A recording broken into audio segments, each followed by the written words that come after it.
Greetings and salutations, my name is JW608. Today I am playing Starmade, and I am no longer playing the dev build. We are playing Power Update Release, Power Update 2. This is a brand new world. Oh, look, tree chips. Anyway, let's go find us a nice, clean system. Admin scans, let's see what's in here. And let's just get down to the basics of how everything works. So first of all, we're going to create a new ship. That works the same. Okay, let's go over some of the changes. And let me grab a few blocks, like we're going to need these two blocks today, mostly. And maybe that one. Anyway, we got a quick building reference. So if you need a quick building reference, here's something about reactors, chambers, shields, stealth and recon, and integrity. I'm going to be using this because finally I get documentation telling me how integrity works. My mind's changing on integrity. It's starting to grow on me. Anyway, let's see. On the sidebar, you got general information, structure, power, thrusters, all to the information you're going to want to know.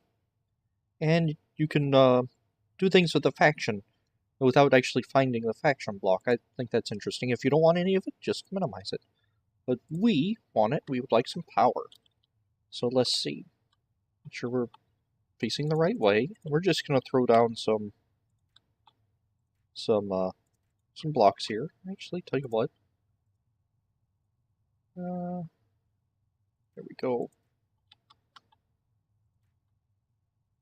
And with new power comes new responsibilities. The new powers, basically the bare bones basic, breaks down to two blocks. These two blocks. Reactor blocks and stabilizer blocks. So let's look at the reactor block first.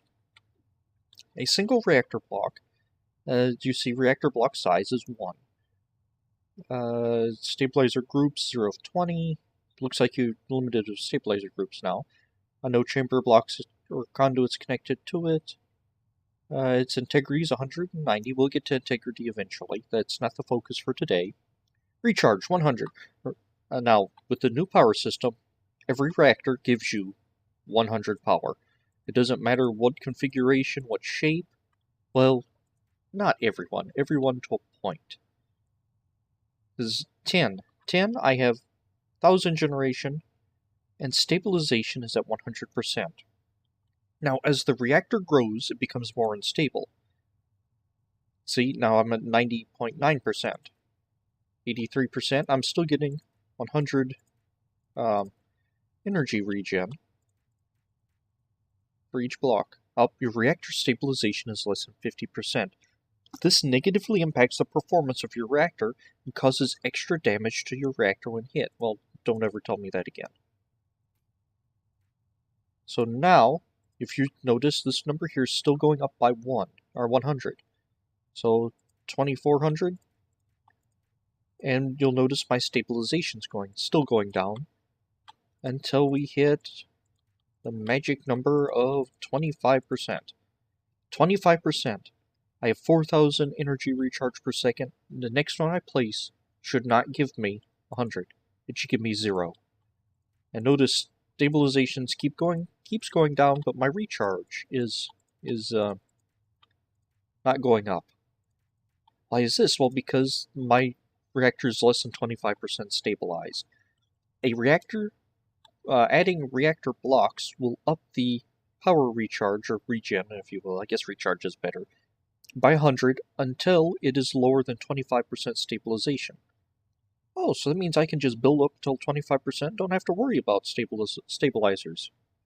Well, that's not entirely true, because if this reactor block gets shot at anything under 100%, it takes extra damage. I think I read at 50% or so, if I was to shoot this block with a cannon or laser pistol or whatever, missile, beat it with a stick, whatever, it'll take 3 times the amount of damage. I think that's what I read somewhere. So, the less stable your reactors are, the more vulnerable they are.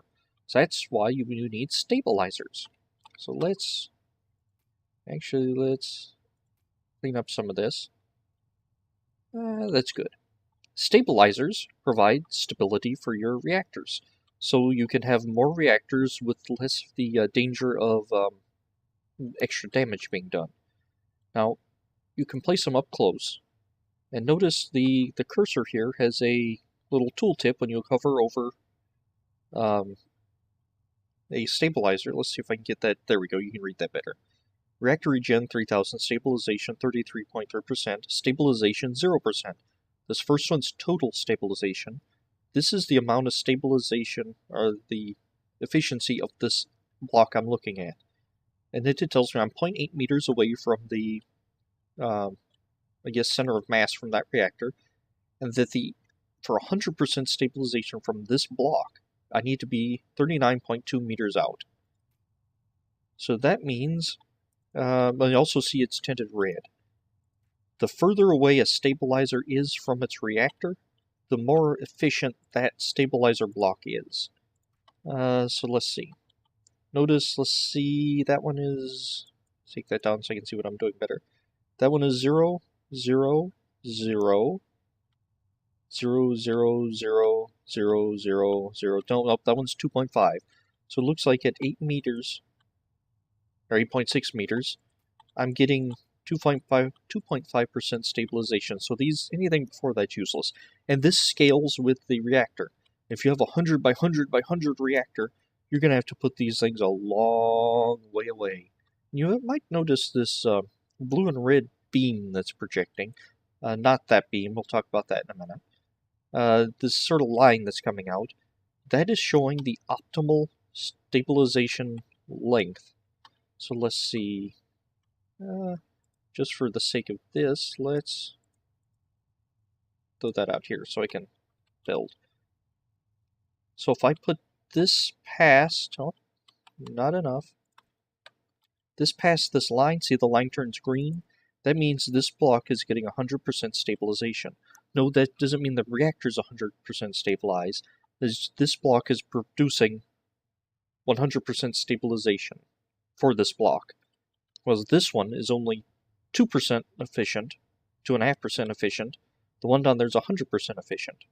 And 100% efficiency for stabilization, basically, one stabilizer at 100% will stabilize one reactor. But the first 10 reactors are free from stabilization. So roughly a 1-to-1, but as I said, this scales. So as you get bigger and bigger reactors, the stabilizers, to get 100% efficiency, you have to get further and further away. So you might need to make a compromise and have to build some here at, they're only a third efficient at stabilizing something, and have to build more of them. So that's part of the game that you're going to have to be playing now is, do I want a really long ship, or do I want lots of stabilizers at less stabilization per stabilizer? Hopefully I'm making sense here. Let's see. Oh, we're at 100% stabilization now. So your stabilizers don't have to be at the green. Just know that it has to take more of them the closer it is to the reactor. Now, for this big purple bar, what do they call it? I want the official power stream. The power stream. The power stream connects stabilizers to the reactors. And it is a non-physical block. You can walk right through it. Actually, I'm in build mode, so that's not proving anything. You can walk right through it. It is non-physical, but it can be damaged. And if this thing gets shot, it'll cause whatever stabilizer group it's connected to suffer damage. Oh, whoop! I just got rid of all my reactors. So let's see. Nope, come on. I have not actually tried this myself, so this will be a first time for me. So let's just add a bunch of stabilizers and a bunch of reactors. I don't care that this is going to be stable or not. I just want to shoot this. Alright. So let's pull out a creative. I'm assuming this works with the laser pistol. See it flash? as it takes damage, and if it takes enough damage... Oh, that is clear, so if it takes enough damage, it'll actually cause stabilizers to explode, as I understand that's the way it works. You might be thinking, well, this is terrible. How am I going to build a ship having this huge power tube? Then the power tube, power stream, forgive me, also scales with the size of the reactor. So the larger the reactor, the larger no, I'm not in creative anymore. The larger the reactor, the larger the power stream here, up to a point. It'll get to a 5x5 in size. Well, at least last time I tested it, it did. But if you don't want it just going willy-nilly through the ship, you can use these. These are reactor stabilizer stream nodes. And with the first one you put down, it'll reroute the stream to this node, and then to the stabilizers. So you can do all types of weird shapes with it. And wait a minute, why is it not bouncing between them? Well, we have to link them. If you link these into a chain, it'll follow the order you link them. So let's see. So instead of it going just straight across, let's say I want it to come up out of the top here. So I'm going to link that one. And then I want it to shoot over here. So now I'm going to press C on this one, and I want it to zigzag. I don't know, make some cool pattern out of it. And there you go. As long as they're chained, they will follow one to the other. Now it's also interesting, or not interesting, it's necessary to note that if something were to happen to one of these, like that one gets shot out, it skips it and the power beam just skips to the next one. So you need to keep this in mind when... oh, that thing's strong.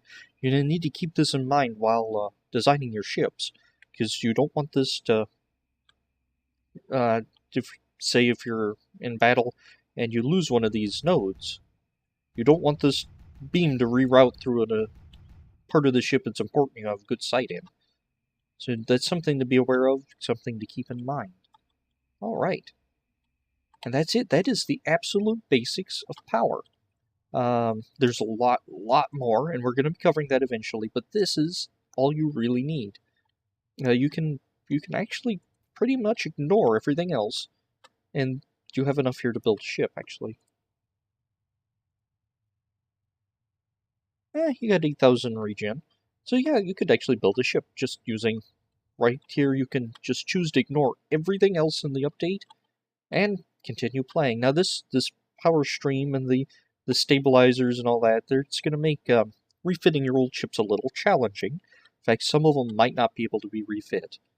I'm using this personally. I'm using this update as an opportunity to clean the slate.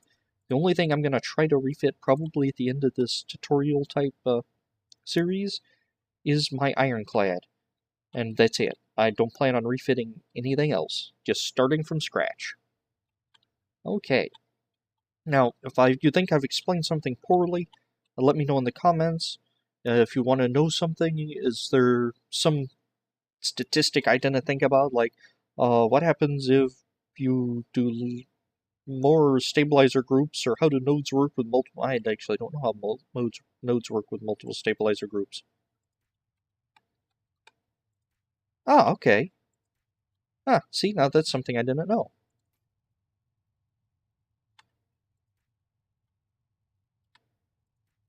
Huh. That is interesting. That's something else we're going to have to play with later on, is exactly how the nodes work with multiple stabilizer groups, because all your stabilizers don't have to be in one group. It looks like they can be divided up into 20 groups. You can also have more than one reactor, but that's more stuff. You can totally ignore all that if you wanted to, and just use this and continue playing Starmade and be happy with it. But the other features have added depth. So if you have any more questions, comments, angry exhortations, leave them in the comments and I'll try to address them. If not in the comments, then we'll do a video about it. Anywho, I've been JW608, this has been Starmade.